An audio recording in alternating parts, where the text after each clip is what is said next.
गीता 18 के श्लोक नंबर 62 में भगवान स्वयं कह रहे हैं कि अर्जुन उस परमेश्वर की शरण में जा जिसकी कृपा से परम शांति व शाश्वत स्थान अर्थात सतलोक को प्राप्त होगा। वो परमेश्वर कौन है, कहां है, कैसा है, जानने के लिए कृपया अवश्य सुनिए जगत गुरु तत्वदर्शी संत रामपाल जी महाराज के अमृत वचन। ये अपने चेलों को दृढ़ रखने के लिए कि तेरा दामन थामे रहे, ये छोड़ ना जाए, ये सिद्ध करना चाहते हैं कि यदि गीता जी के 16वें अध्याय के 7, 8, 9 में वर्णित इस विवरण के आधार से केवल उस व्यक्ति को जो ईश्वर नहीं मानता हो उसको असुर स्वभाव को नहीं माना जा सकता, असुर स्वभाव का, क्योंकि दुराचारी व्यक्ति और भगवान मानता हो, ये कह रहा है अभिलाष दास जी। तो कहते वो क्या अच्छा आदमी हो सकता है, देव हो सकता है? दुराचार करता हो और भगवान की भक्ति करता हो, भगवान को में आस्था हो, आस्तिक हो, तो क्या वो देव हो सकता है? इसलिए इस गीता अध्याय नंबर 16 के इन श्लोकों में यही अर्थ मानना कि जो सृष्टि का कर्ता ईश्वर ना मानता हो और आध्यात्मिक हो तो वो उसके बारे में थोड़ा कहा है। तो तेरा अध्यात्म ज्ञान खाक है, जब जीव ही भगवान है, गधा भी भगवान, कुत्ता भी भगवान, फिर क्यों दुनिया को मूर्ख बनाए बैठा है? ये हालत है कबीर पंथ, कबीर साहब को तो इस जड़ से नाश करना चाहते हैं काल के दूत। और ये दीमक है, ये दीमक है इस परमात्मा कबीर जी के, ये कीड़ा है कबीर पंथ में, इसका नाश करने के लिए इसका जन्म हुआ। ये स्पष्ट किया गीता जी में कैसे व्यक्ति संसार का नाश करने के लिए ही उत्पन्न होते हैं।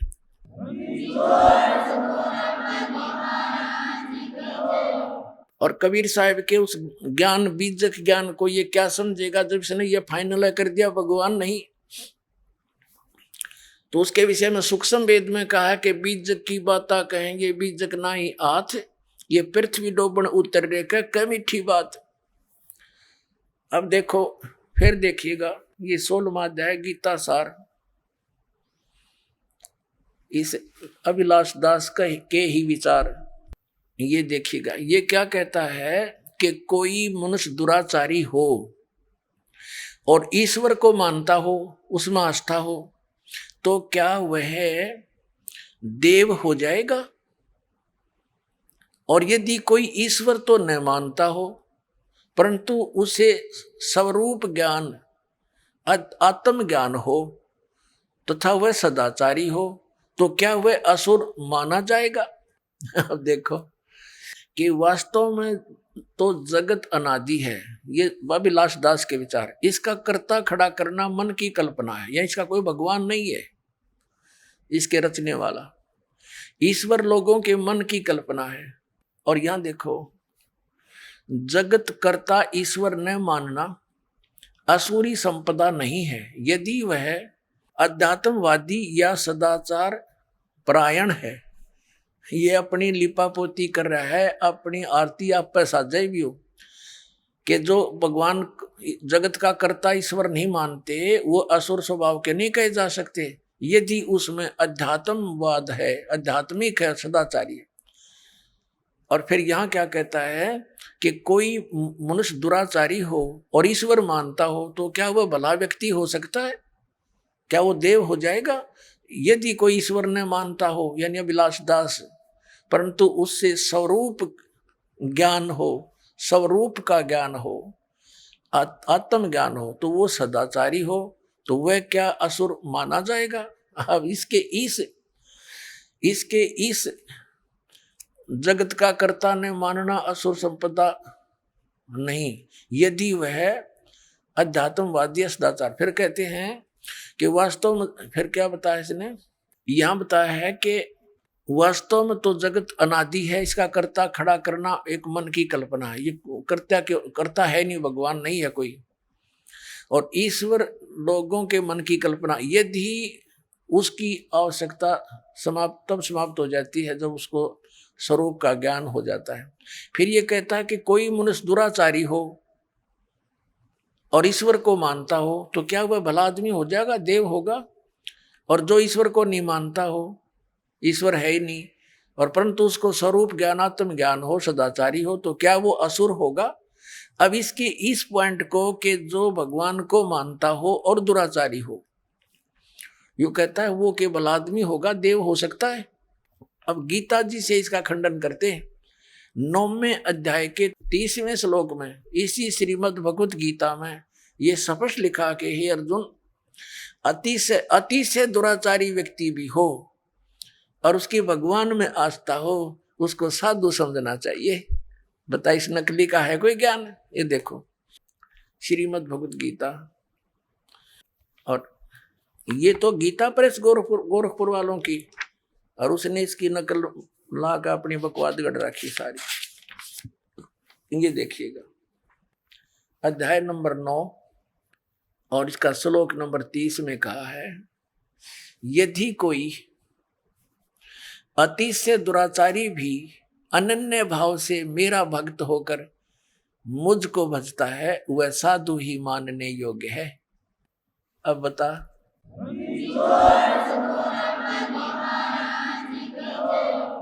तो ये बेईमान व्यक्ति हैं, इन्होंने जनता के उद्धार से नहीं काल के जाल में फंसाने का ठेका ले रखे न। अब सूक्ष्म वेद में कहा है कि कुष्टि हो वह संत बंदगी कीजियो, हो वैश्या के विश्वास चरण चित दीजियो।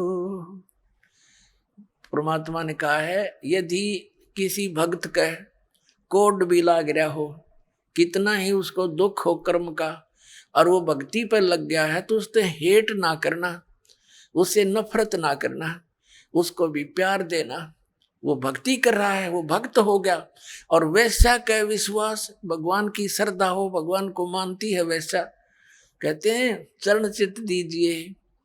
उसकी किस्मत सराइए उस बेटी की। ठीक है, कर्म के आधार से कोई कसाई बना हुआ है, कोई डाकू बन गया, कोई शराबी, कोई कुछ, तो एक जब इस मार्ग पर लग गई है विश्वास से, तो बुराई भी छूटेंगी। और ये क्या क्या कह रहा है कि कोई अति से दुराचारी व्यक्ति हो, वो क्या देव हो सकता है? इसलिए अभिलाष दास को नहीं कहा इस गीता में राक्षस असुर, क्योंकि अब गीता कहती है कि अति से दुराचारी भी व्यक्ति क्यों ना हो, उसको भी साधु मानना चाहिए। और जो भगवान को नहीं मानता तो एक नंबर का राक्षस है, उसको तो कहने की जरूरत कोई नहीं हो। तो पशु में और पत्थर में उसमें क्या अंतर है?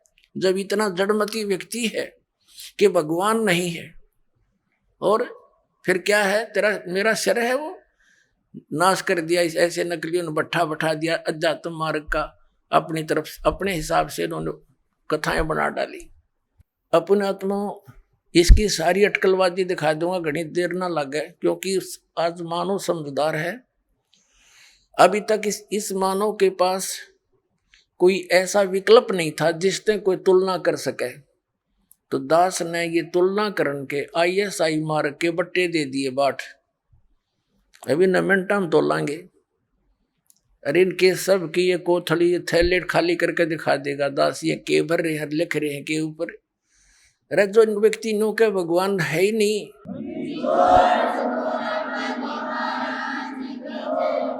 अब परमात्मा कहते हैं ऐसे व्यक्ति परमात्मा के दुश्मन होते हैं, द्रोही हैं। इसने इस गीता सार में कैसी चाल कलाबाजी दिखाई है, दिखाता हूं आपको। इसने गीता सार बनाया विलास दास जी ने, देखिएगा गीता सार। अब देखो इसकी चतुरता दिखाता हूं। अध्याय नंबर 8 का इसने सार निकाल लिया, बाकी श्लोक छोड़ दिए। गीता जी अध्याय 8 के श्लोक 1 से 4 छोड़ दिए। ये देखो एक इसने कहां से 5 से शुरू कर दिया, 8वें का। अरे वाह, जो व्यक्ति श्री भगवान ने कहा, जब जीव भगवान है तो ये भगवान कितना आ गया। फिर जो व्यक्ति मृत्यु के समय में केवल मेरा ही स्मरण करता हुआ शरीर त्याग कर जाता है, वह मेरे स्वरूप को प्राप्त होता है, इसमें संदेह नहीं। अब इसमें अपने अड़ंगा डाया इसने यहाँ पर 6 और 7 ले लिया, 6 तक ले लिया, और 7 तक ले लिया, ये देखो। और फिर 8वां भी ले लिया इसने, क्या लिया है? हे पार्थ, जो मनुष्य अभ्यास द्वारा मन को योग में लगाकर परम देव पुरुष का निरंतर चिंतन करता रहता है, वह चित्त को अन्यत्र नहीं भटकने देता है, वह उसको प्राप्त करता है। अब बता, इसमें गीता में एक तो गीता ज्ञान दाता खुद कह रहा है 8वें अध्याय के 5 और 7 में तो अपने विषय में, और 8वें के 8 में और 9 में 10 में किसी और के विषय में कह रहा है। आगे देखना, इसने फिर 9 से 13 फिर छोड़ दिए 8वें के। आगे इसने देखा तू पकड़ा जाएगा, बस 8वें में गोल मोड़ कर दिया। इसका यथार्थ अनुवाद नहीं है ये। इसने फिर 9 से 13 फिर छोड़ दिए, जहां यू पकड़ा जाना था वो त्याग दिए, आगे ले लिए। अच्छा, ये 9वें में देखो, अध्याय नंबर 9 गीता सार का। इसने क्या किया है? अध्याय 9 के 1 से 20 श्लोक छोड़ दिए। वाह देवता, 21 से शुरू कर दिया, ठीक है। और फिर 22 से 27 छोड़ दिए, एक लेके 22 से 27 छोड़ दिए। ये देखो, अब इसने सीधा की छलांग मारी 28 पे, बस आगे समाप्त कर दिया इसने, इति कर दिया। और इसमें 30, इसमें सारे 29 से फिर एक 28 लेके 29 से 34 छोड़ दिए। कुल श्लोक 34 हैं, प्रमाण में लिए 2 और छोड़ दिए 32। हरियो गीता का सार बना दिया। अरे वाह देवता।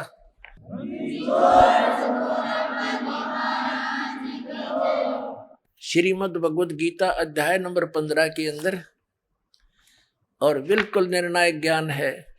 इस अज्ञानी व्यक्ति ने, इस धोखेबाज ने, बेईमान ने, परमात्मा के दुश्मन ने, ये देखिएगा क्या कर रखा है। अध्याय नंबर 10 का इसने केवल टोटल कुल 42 श्लोक हैं, 2 प्रमाण में ले लिए, 40 छोड़ दिए। अध्याय 10 का 4 और 5 ले लिए, श्री इति श्री कर दिया, या इति कर दिया। अरे वाह देवता।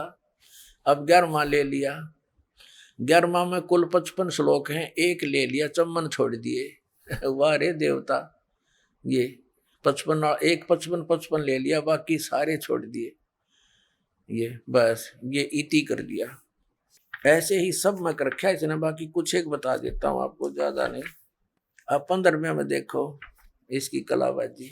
गीता सार है इसका ये। और ये इसमें गीता अध्याय 15 के श्लोक 1 से 4 तथा 7 यो छोड़ दिया, 5 और 6 ले लिए, और 12 से 20 छोड़ दिए, 12 से आगे टोटल छोड़ दिए।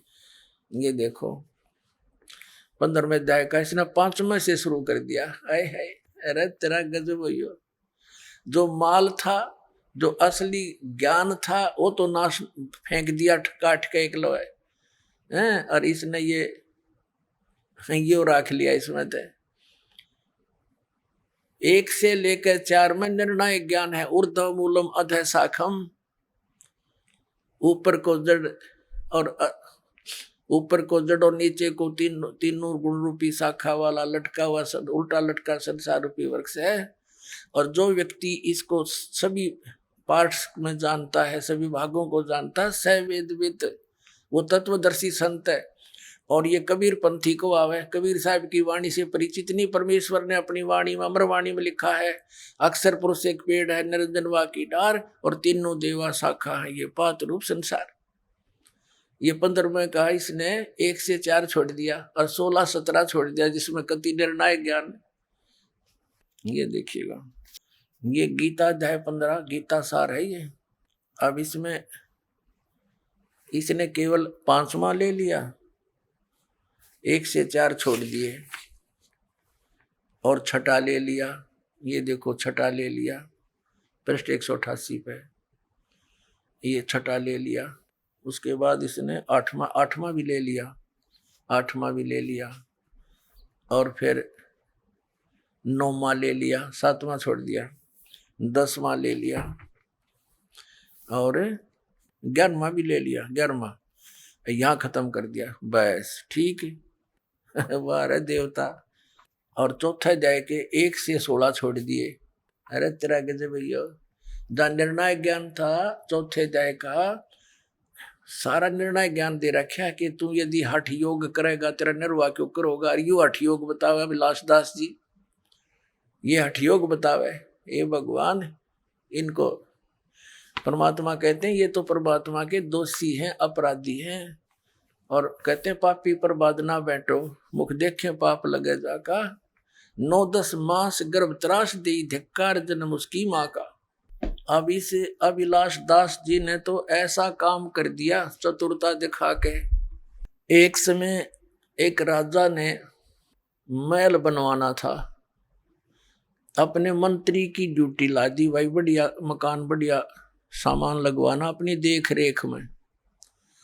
अब मंत्री जी ने बढ़िया कारीगर खोजा, उसने नींव रख दी, शुरू कर दिया मकान बनाना। फिर कहा कि मंत्री जी अब छत देने के लिए काठ वो लानी पड़ेंगी, कड़ी और सतीर। तो मंत्री जी बोला भाई चल ले आ अपना बढ़िया माल छांट के। वो ले आया कड़ी और सतीर ले आया, एक वुडन बीम। वुडन बीम होता था सतीर, काठ का बहुत मजबूत, और चंदन का सारा, क्योंकि राजा का महल बने। अब वो एकांत स्थान पर अलग रखवा दिया सारा सामान दूसरे मकान में, और जहां महल बनाना था वहां उसकी कंस्ट्रक्शन शुरू कर दी उस मिस्त्री ने, राज ने।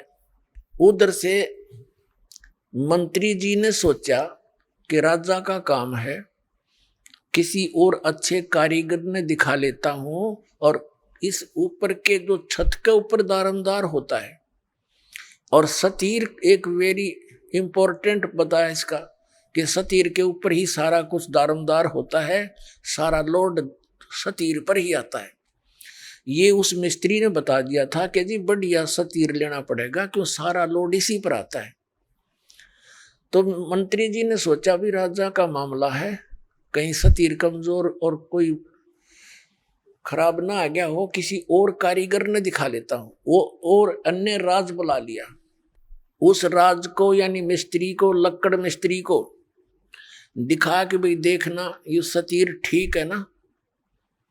अब ये बेईमान होता है का नालायक सा, उसने सोचा अपनी प्रभुता बना, नंबर 3 बन जाएंगे फिर तुझे मिलेगा काम राजा का। वो कहने लगा मंत्री जी ये तो कति बहुत खराब है, इसको मैं करता हूँ ठीक। कहा भाई कर दे ठीक, जो लेगा पैसे मैं दे दूंगा। वो लिया रंदा ठाके, लग गया उसने घिसाने, 2-2 इंच तार दिया दोनों तरफ से, चमका दिया कति। अब देखो ही है ना गुणिये में, मंत्री ने भी चमकता दिखा क्योंकि अच्छा रंदा लगा दिया।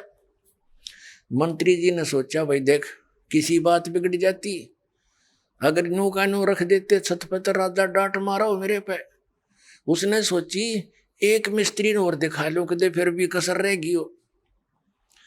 वो एक और बुला लिया, उसे कहा कि देखना राज मिस्त्री जी सतीर ओके है ना। ने बोला जी इसमें तो बहुत त्रुटि है। अक भाई करिए ठीक तू। अका भी ले 2-2 इंच उसने तार दिया दोनों तरफ से, लगा रंदा लगाने। अब शंका होगी मंत्री जी को कि भैया तो बात बिगड़ जाती, देखो दूसरे ने भी उसमें तो त्रुटि काट दी। फिर उसने तीसरा बुला लिया, उसने उसके निरीक्षण 4-5 पे करवा दिया, और सब ने 2-2 इंच तार दिया दोनों तरफ से, चारों तरफ से। वो कड़ी बन गया, कति बैटन उड़न बैटन रह गया वो। अब मंत्री ने सोचा ले भाई तो 4-5 ने निरीक्षण कर लिया, अब तो यू ओके हो गया होगा। अब जब उस मिस्त्री ने चिनाई जो कर रहा था कंस्ट्रक्शन, जब छत लेवल पर पहुंच गई दीवारें, जब उन बेलदारों से कहा कि भाई जाओ सतीर लिया उठा के, वो भेजे 10 जने, 10, 12, 15 अगला सतीर उठा को तो इतना भारा था, 2 फुट और 2 फुट बाई 2 फुट का, कम से कम 15-16 फुट 20 फुट लंबा। तो 15-20 वो गए उठाने के लिए बेलदार। वहां जाकर देखा उन्हें, मंत्री जी से पूछा जी हमने वो सतीर चाहिए, कारीगर मंगावा है। मंत्री बोला ले जाओ यूरा। अब उन तो 1-2 जने धर लिया कंधे पे, बाकी आँव खाली। अब वो कारीगर के पास जाके वो कहने लगे, ले भाई कारीगर सतीर ले। वो देखा रहे निकम्मियों, मैंने तो सतीर मंगाया था, तुम तो कड़ी ले आए। अब साथ साथ मंत्री जी आ गए। मंत्री जी क्या कहता है कि कारीगर तने तो मेरे पर डांट मरवा दी होती, इसमें तो घड़िया त्रुटि थी, 5 कारीगर बुलाए मैंने और उनने यो सतीर सही सेट कर दिया। ने बोला खाक सेट कर दिया, इन्हें नाश कर दिया इसका। तो बताओ, कड़ी बना के धर दिया मूर्खा ने, प्रभुता के भूखा ने, 5-5 रुपये ले गए और उसका नाश कर गए। अब वो माथे माथ मारे वो कारीगर ने बोला, रही के करूं बता। ये बैठा के इसका फिर और सतीर लाया गया और तब वो मकान राजा का बना। तो पुण्यात्माओं, ये ऐसे नीम हकीम हैं, इन्होंने सदग्रंथों का ज्ञान था नहीं और सतीर की कड़ी बना दी है। 700 श्लोकों की गीता को अरे इतने काट कर 383 बढ़िया, बाकी नकली। वाह भाई वाह, अरे वाह भले मानसो, तुमने तो यो नाश करने का ठेका ले रखा है अध्यात्म मार्ग का।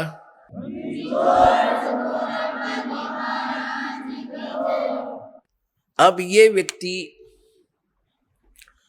ये पारखी जो संत हैं, ये अभिलाष दास जी से, तो इसके भगत बताते हैं कि इन्होंने बड़ी पुस्तक लिखी हुई है, वेद क्या कहते हैं, एक बहुत बढ़िया पुस्तक है इनकी। वो दास ने पढ़ी इसकी पुस्तक, वेद क्या कहते हैं। और ये क्या कहता है कि मैंने वेदों को पढ़ा, हर आज भी पढ़ता रहता हूं।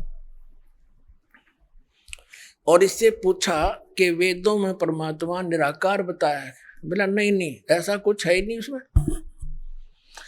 फिर इससे किसी ने प्रश्न किया कि आप तो कहते हो कि परमात्मा कुछ लाभ हानि नहीं कर सकता, यानी किसी के, इससे के पूछते हैं जैसे इसका विधान है, ये भी खुद बताता है। इसकी पुस्तक में लिखा है कि प्रारब्ध के कर्म यानी किस्मत में लिखे हुए दुख सुख जीव को भोगने ही पड़ेंगे, इसमें कोई परिवर्तन नहीं हो सकता। हरियों का मैंने वेद भी पढ़े हैं, इन्हें खाक वेद पढ़े। अब दिखाता हूं वेदों में क्या कहा है। वेदों में तो ये लिखा परमात्मा घोर पाप का विनाश कर देता है, ये देखिएगा यजुर्वेद। और ये महर्षि दानव सरस्वती द्वारा इसका अनुवाद है। प्रकाशक है सार्वदेशिक कार्य प्रतिनिधि सभा 2/5 महर्षि दानव भवन, रामलीला मैदान, नई दिल्ली की, दिल्ली से। और ये यहाँ से छपा है, Prince offset printers 1510 Pataudi house, Daryaganj, नई दिल्ली से। 8वें अध्याय का और 13वां श्लोक दिखाते हैं आपको। 8वें अध्याय का 13वां अष्टदशो इसका 13वां श्लोक। इसमें क्या लिखा है कि देव कर्तस्य एनस्य एव जनमसि, मनुष्य कर्तस्य एनस्य एव जनमसि, पितृ कर्तस्य एनस्य एव जनमसि, आत्म कर्तस्य एनस्य एव जनमसि, एनस्य एनस्य एव जनमसि। अब ये 241 पर हमने इसकी संस्कृत पढ़ी है, अब 242 पर इसका अनुवाद है।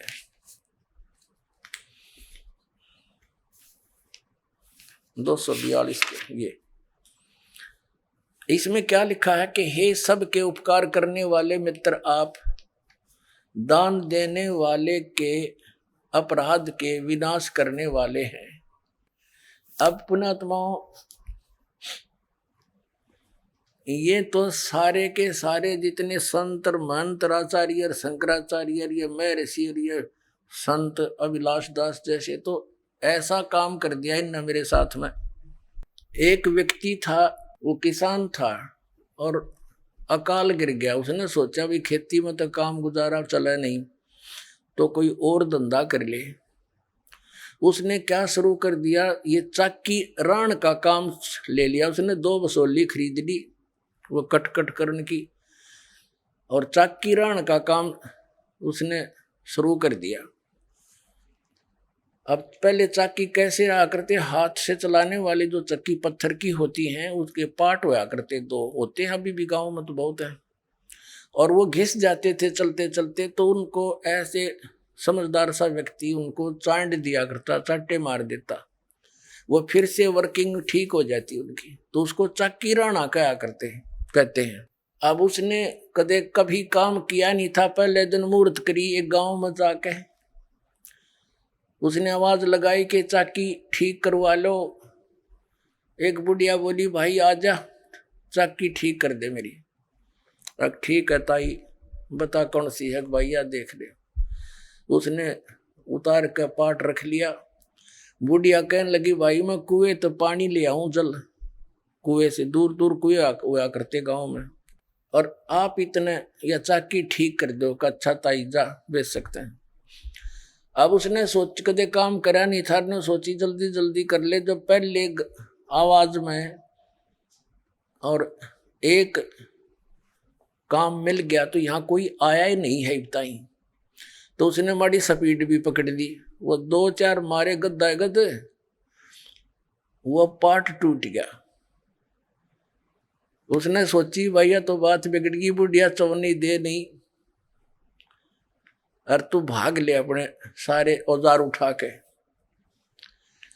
और जो नीचे वो बैठा था, ऊपर एक पात्र था मिट्टी का मटका छोटा सा, उसमें घी डाल रखा था बुढ़िया ने गर्म करके, गर्मियों का दिन था, और ऊपर बांध दिया करते बिल्ली कुत्ते से के डर से, ऊपर कड़े में रस्सी डाल के एक छिक्का बना दिया करते, उसमें वो दर रखा उसने बरोला मिट्टी का मटके में घी बहुत बढ़िया 5-10 किलो। अब वो जल्दी में उठ के भाजन लग गया, ऊपर तो छिक्के टंगा हुआ था वो पत्थर, उसका लग गया सिर, वो पड़ गया, पड़ते हो सारा फैल गया, फूट गया, और सारी साड़ में बिखर गया फर्श पे। उन्हें सोची तन्नाड़ा पकड़ के बांधेंगे हैं, और तू भाग ले स्पीड ते, यो एक नुकसान और हो गया तेरे। तो उसने सोचा तो जल्दी निकल। उधर से बुढ़िया आगी पानी का मटका लेकर, कच्चा मटके होते थे ना गड़े, और वो स्पीड में पीछा न देखा आगे न बाजे, तो बुढ़िया में टक्कर लगी, वो मटका फूट गया। अब वो बुढ़िया कहने लगी रे, उसका नाम पूछा था, रे क्या नाम है तेरा? बोला रमलू।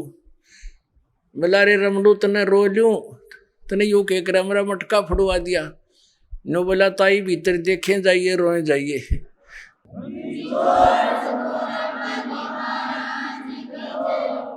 नो बोला ताई भीतर देखें जाइए रोए जाइए, कित रोएगी।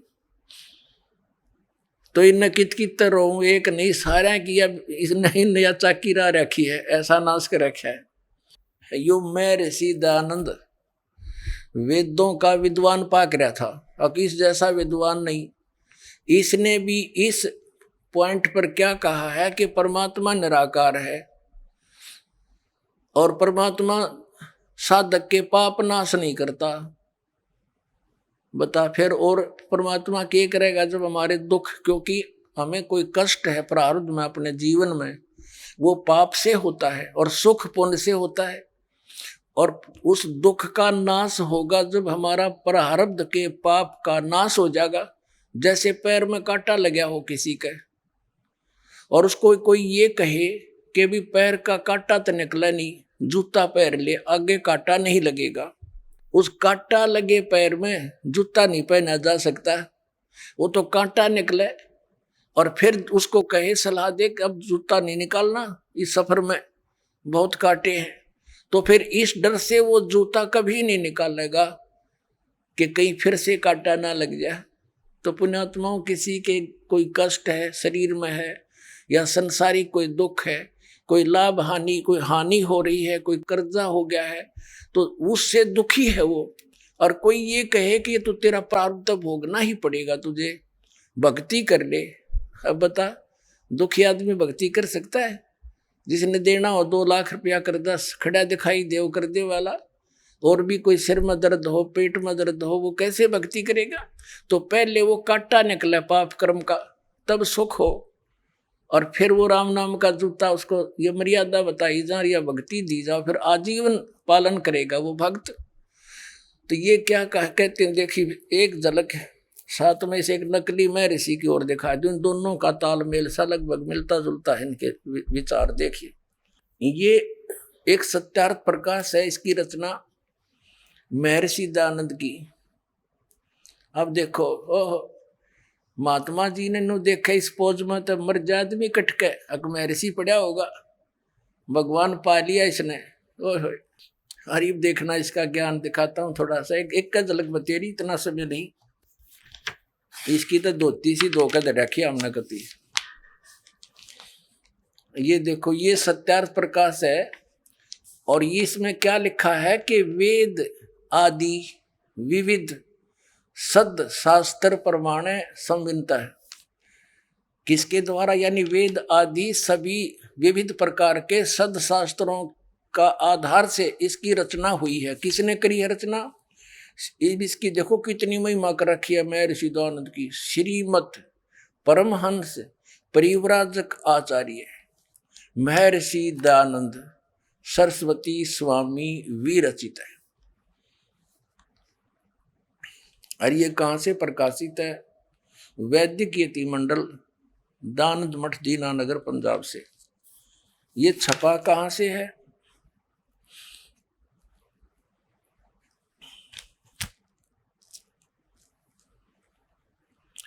मुद्रक है आचार्य प्रिंटिंग प्रेस, दानंद मठ, गोहाना मार्ग, रोहतक से। इसके 7वें समोल्लास में ले चलते हैं आपको। 7वें समोल्लास, इसकी कलाबाजी देखियो। 154 पृष्ठ पर 7वां समोल्लास, 7म समोल्लास। किसी ने पूछा कि प्रश्न ईश्वर साकार है व निराकार? उत्तर महर्षि का निराकार। ठीक है।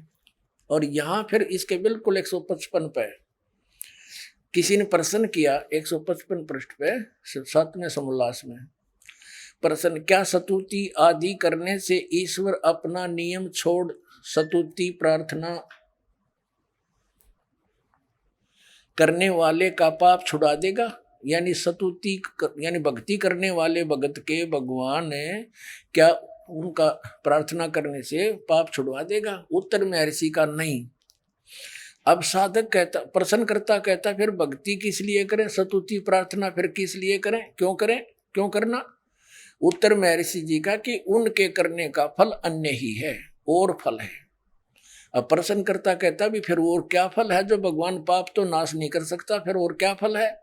उत्तर महर्षि जी का कि स्तुति से ईश्वर में प्रीति, उसके गुण कर्म स्वभाव से अपने गुण कर्म स्वभाव का सुधरना, प्रार्थना से निरअभिमानता, उत्साह और सहाय का मिलना, उपासना से परब्रह्म से मेल और उसका साक्षात्कार होना।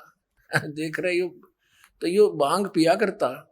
154 पृष्ठ पे तो क्या कह रहा है कि भगवान निराकार है, और दूसरे पे न्यू कह है भक्ति उपासना ते पाप ते नाश हो को नहीं, भक्ति साधना ते प्रार्थना स्तुति ते, इसते उपासना से परब्रह्म से मेल हो जाएगा और उसका साक्षात्कार हो जा, यानी उसको देख सकते हैं। निराकार का खाक देखेगा।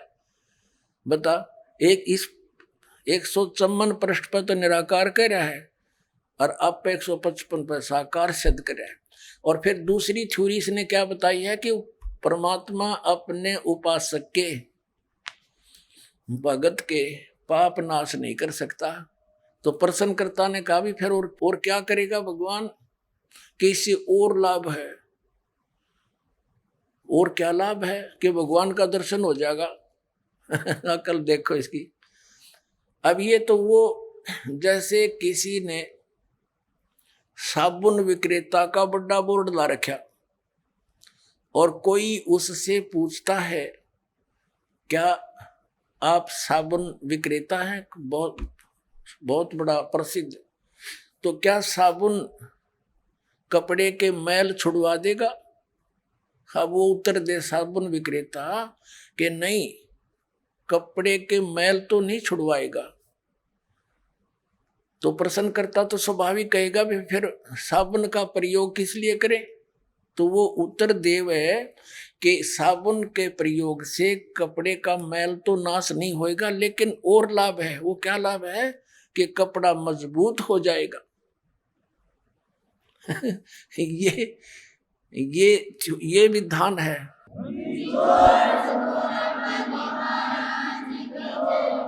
अरे जब साबुन के गुणों में लिखा है कि वो कपड़े के मैल काटे और काम में ही हो साबुन का, और वो क्या, पर ऐसा व्यक्ति कौन होगा? वो धोखेबाज जिसने लकड़ी के गुटके पैक कर रखे होंगे, अपने पुड़िया बना रखी होंगी लकड़ी के टुकड़े की, गुटके की, और वो बेचता होगा कि साबुन ते मैल तक कटे नहीं, कपड़ा मजबूत हो जाएगा, दूना और कटेगा उससे। तो फिर अब जैसे कोई वैद्य है और वैद्य से कोई पूछता है कि वैद्य जी क्या औषधि प्रयोग करने से रोग नाश हो जाएगा, और वो वैद्य ये कहे कि औषधि खाने से रोग नाश नहीं होगा। अब प्रश्न करता के फिर भाई औषधि किस लिए खाएंगे हम, कि उससे और लाभ है। तो क्या लाभ है बताइए वैद्य जी? के पहलवान बन जाएगा। अरे तरह कुछ हुई, जिसके टीबी की बीमारी हो वो पहलवान बनेगा, कुंभ रहेगा, रोग नाशक औषधि मिला है तो उसका समझ तो अपन पहलवान हो जाएगा फिर। तो कहने का भाव ये है, ये सारे एक थैली के चट्टे बट्टे थे, ज्ञान किसी ने था नहीं, भोली जनता इनके पीछे लागी। न मेरे सिर बड़े साधु संत पहुंचे हुए और नो दिखा दे करके न सोचा भाई कितनी भगवान ते मिल रहे, इन्हें कख भी नहीं पता, अपने सदग्रंथों से परिचित नहीं, इन्हें झूठा ज्ञान ध्यान का लाओ, ये बाद विदा चतुराई। देखिएगा अब इसने इस सत्यार्थ प्रकाश के प्रथम समोल्लास में, और इसके ये 18 पृष्ठ पे इसी सत्यार्थ प्रकाश के महर्षि दयानंद ने प्रथम समोल्लास के इस 18वें पृष्ठ पे यहाँ मित्र की परिभाषा बताई है। क्या बताया कि वह परमेश्वर सबका सच्चा मित्र है, इससे परमेश्वर का नाम मित्र है। ये इसने प्रथम सत्यार्थ प्रकाश के प्रथम समोल्लास में परमात्मा के नामों की व्याख्या कर रखी है कि किन किन नामों से परमात्मा का बोध होना चाहिए। अब ये कंसेप्ट क्लियर हो गया कि महर्षि दयानंद जी परमात्मा के नामों में से एक मित्र शब्द भी जहाँ ये प्रयोग करता है, जहाँ परमात्मा की महिमा है, तो ये सोच ले वो भगवान के विषय में। अब इसने अनुवाद करते समय भी इसका विधान भी अपना सत्यार्थ प्रकाश में ये है कि परमात्मा पाप नाश नहीं करता, पाप छुड़वाता नहीं साधक के। तो यहाँ वेद में यजुर्वेद के 8वें अध्याय के 13वें श्लोक में 6 बार लिख रखा है कि घोर पाप का भी नाश परमात्मा कर देता है। तो इसने सोची तो सत्यार्थ प्रकाश में तो ऐसे लिख रखा है, अब तेरी बात झूठी ना हो जा, इसने यहां मित्र लिख दिया, भगवान ना लिखा, क्योंकि आम भोली भाली जनता ने इतना ज्ञान कहा, वो तूने सोचा ये कोई मित्र के विषय में लिख रखा होगा। जैसे सन 2004 से ये दास समाचार पत्रों में इस महर्षि दयानंद की जानकारी, इसके अज्ञान का समाचार पत्रों में लिख लिख कर लेख लिखा करता था, और ये बताया करता था कि ये महर्षि दयानंद सत्यार्थ प्रकाश तो उसका अनुभव है, वेद भगवान का ज्ञान है, विधान है, तो जो वेदों से नहीं मिलता तो वो ज्ञान गलत है। और इस बात को ये महर्षि दयानंद भी मानता है। तो देखिएगा, महर्षि दयानंद कहते हैं कि परमात्मा पाप नाश नहीं कर सकता, वेद कहते हैं घोर पाप भी नाश कर दे, तो सत्यार्थ प्रकाश ये झूठार्थ प्रकाश है। समाचार पत्रों में लिखना शुरू किया, इसी का परिणाम था ये क्रोथा कांड। तो इन्होंने क्या उत्तर दिया समाचार पत्रों में कि रामपाल झूठा है, इसको संस्कृत आती नहीं, ये महर्षि दयानंद के क्या जाने गूढ़ रहस्यों को उस 8वें अध्याय के 13वें श्लोक में मित्र के बारे में कहा है, भगवान के बारे में नहीं कहा। फिर दास ने ये सत्यार्थ प्रकाश का थैला उल्टा कर दिया, उनका आगे देख यू गंध से इसमें।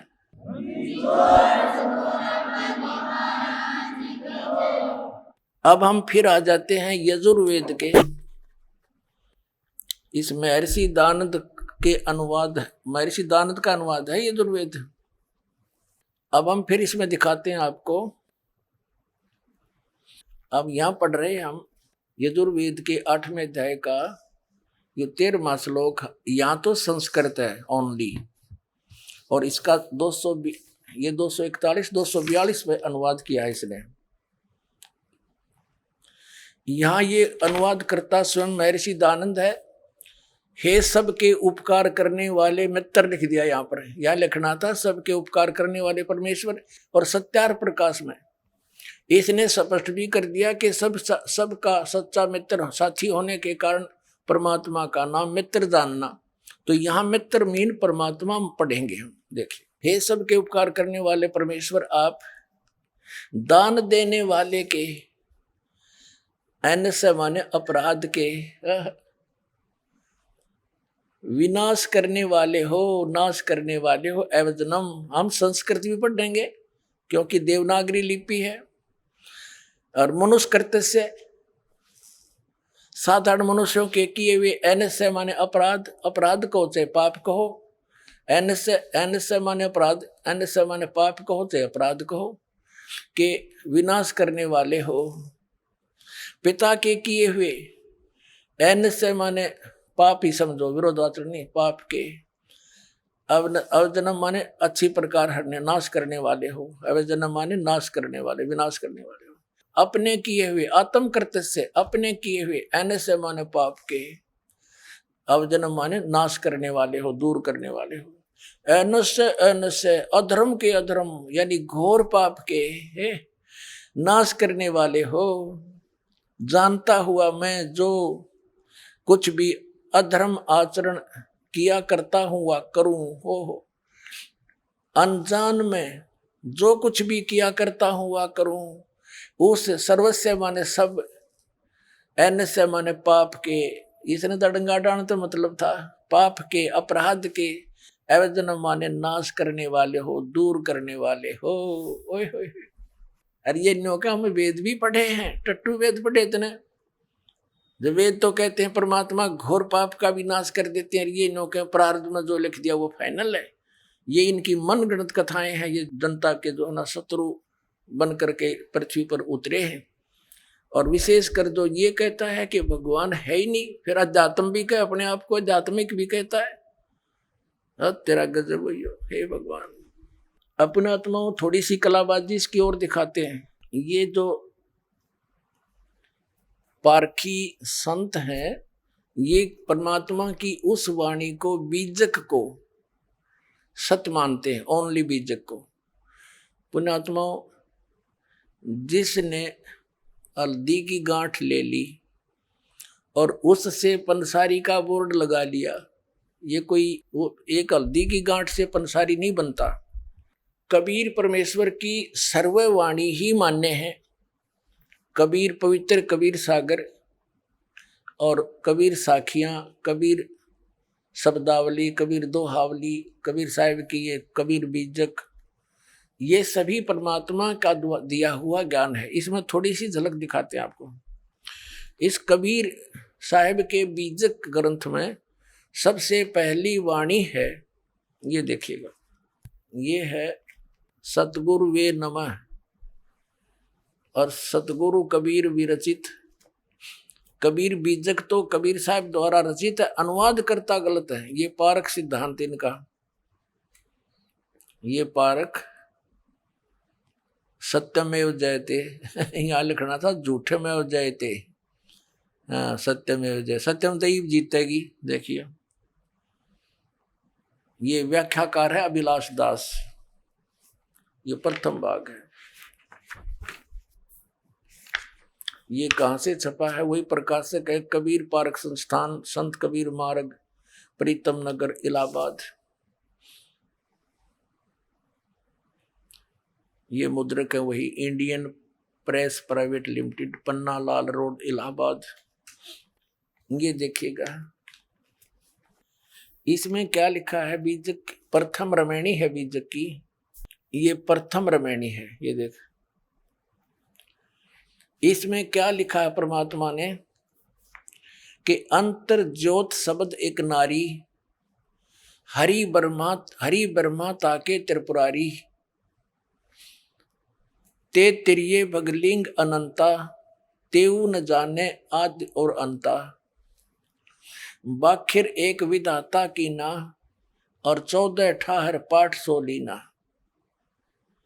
अब इसने के अर्थ किया है इसका, इस रमैणी का। यहां तो इसने तो को 10-10 प्रश्न बरस दिया अपने ज्ञान को ढकने के लिए।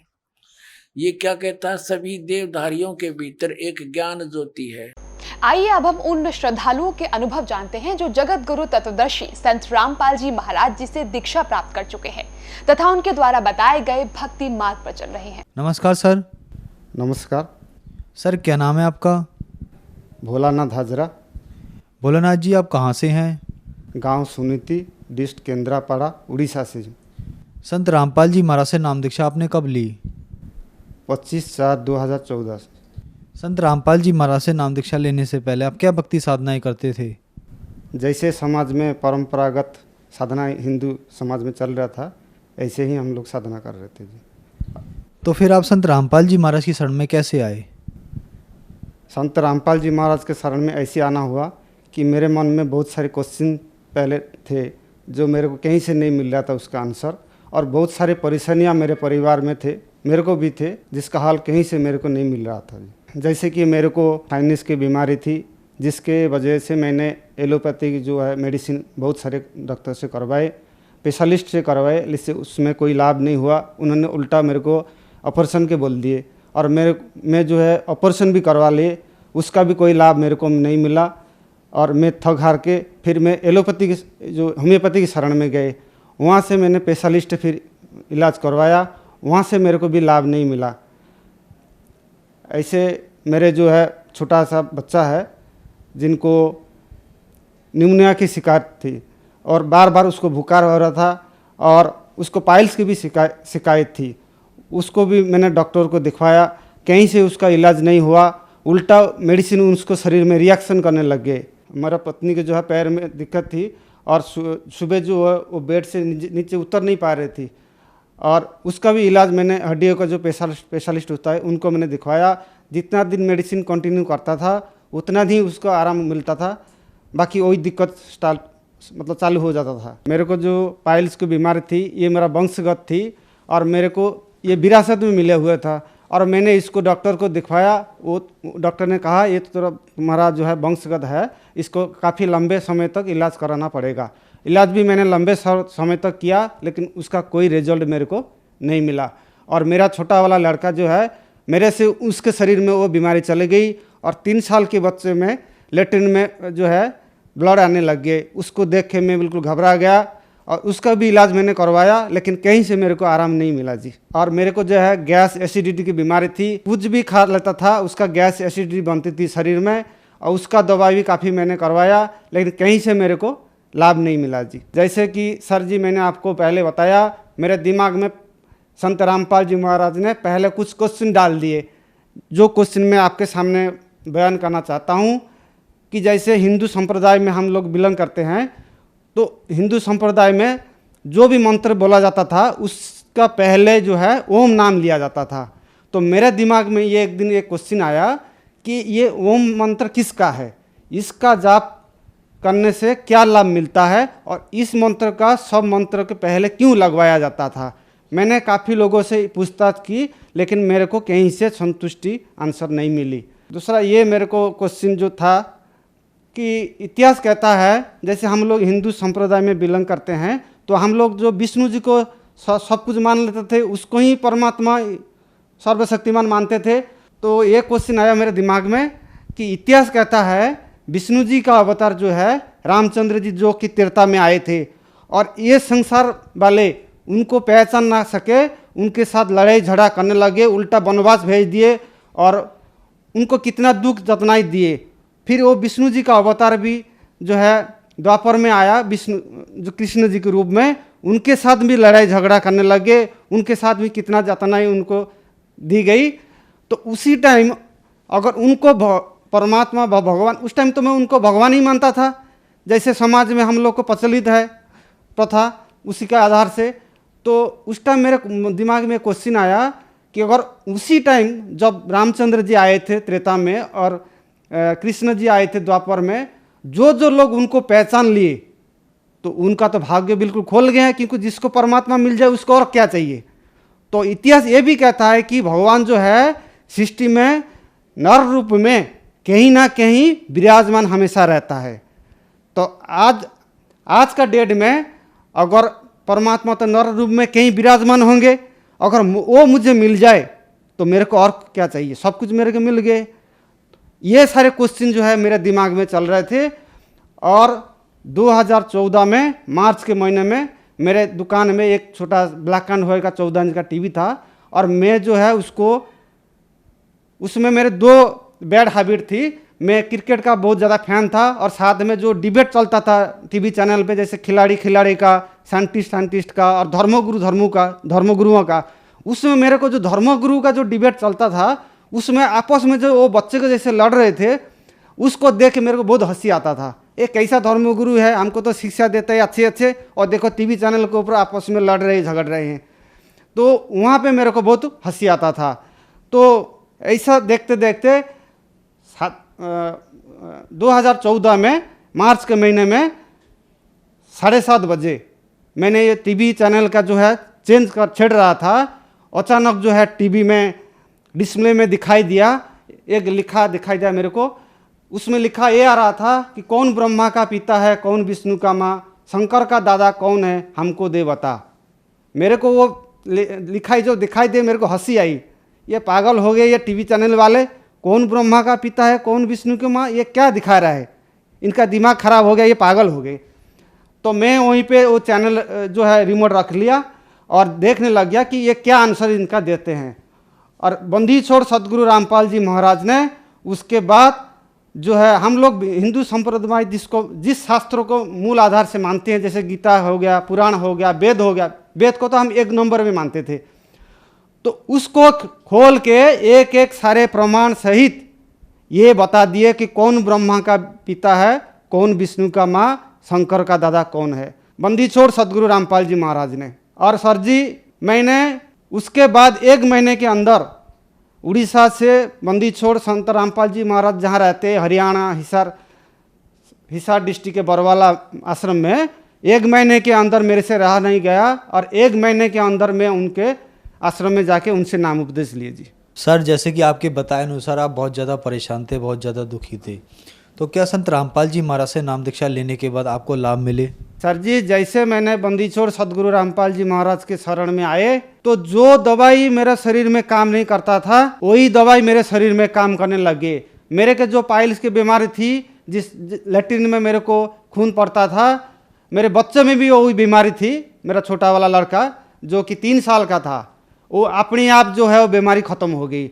और मेरे को साइनस की प्रॉब्लम थी, जैसे कि मैंने पहले ही बोल दिया कि उसके लिए मैंने ऑपरेशन भी करा रखा था, कोई लाभ नहीं मिला था।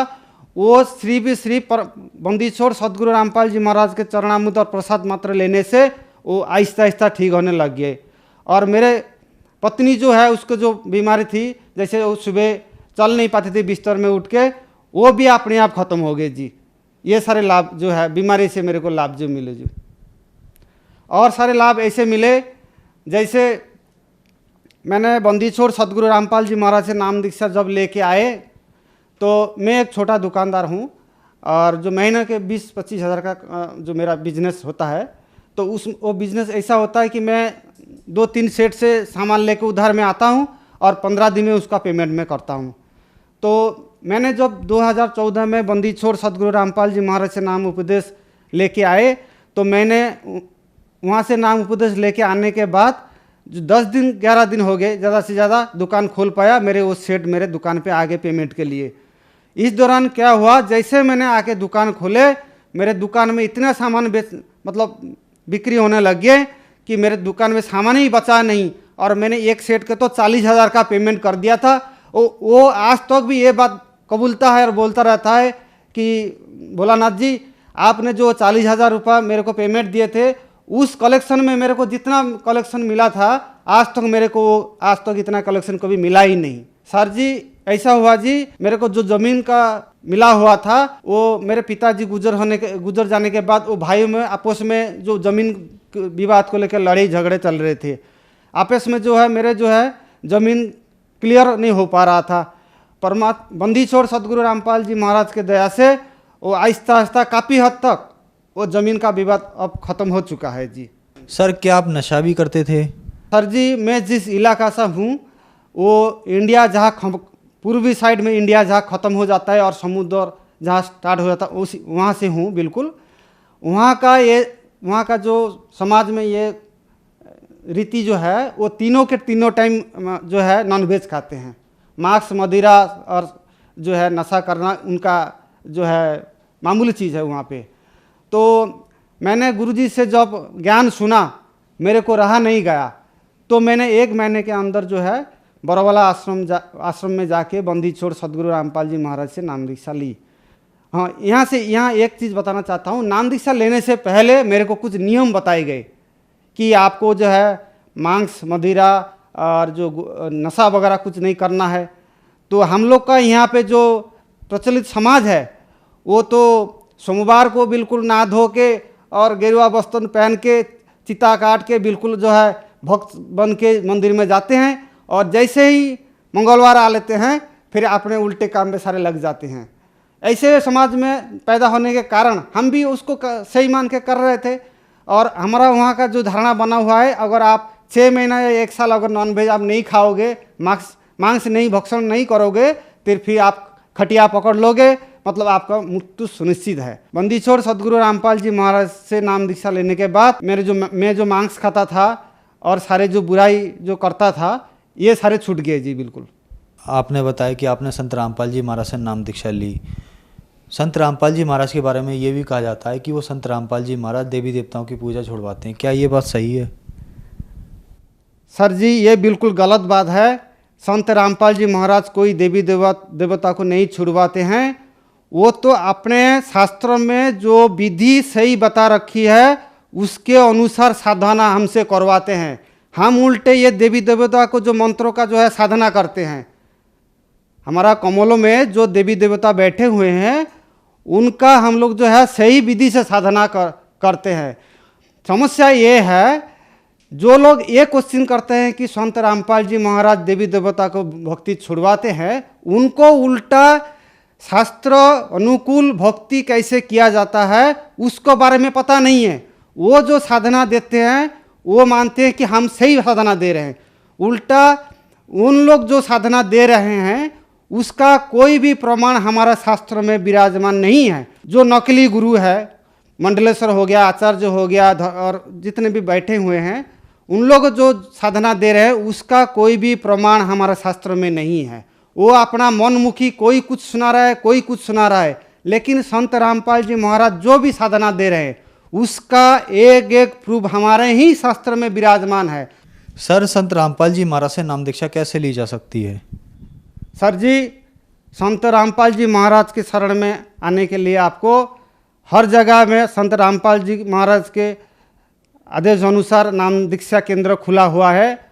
उड़ीसा में और दूसरे इंडिया में और इंडिया के बाहर में भी बंदी छोड़ सदगुरु रामपाल जी महाराज के जो है नाम दीक्षा केंद्र खुला हुआ है।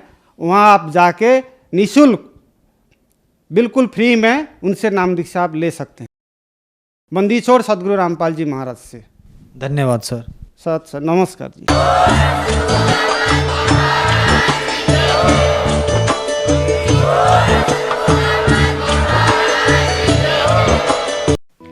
आप सुन रहे थे जगत गुरु तत्वदर्शी संत रामपाल जी महाराज के मंगल प्रवचन। अधिक जानकारी के लिए संपर्क करें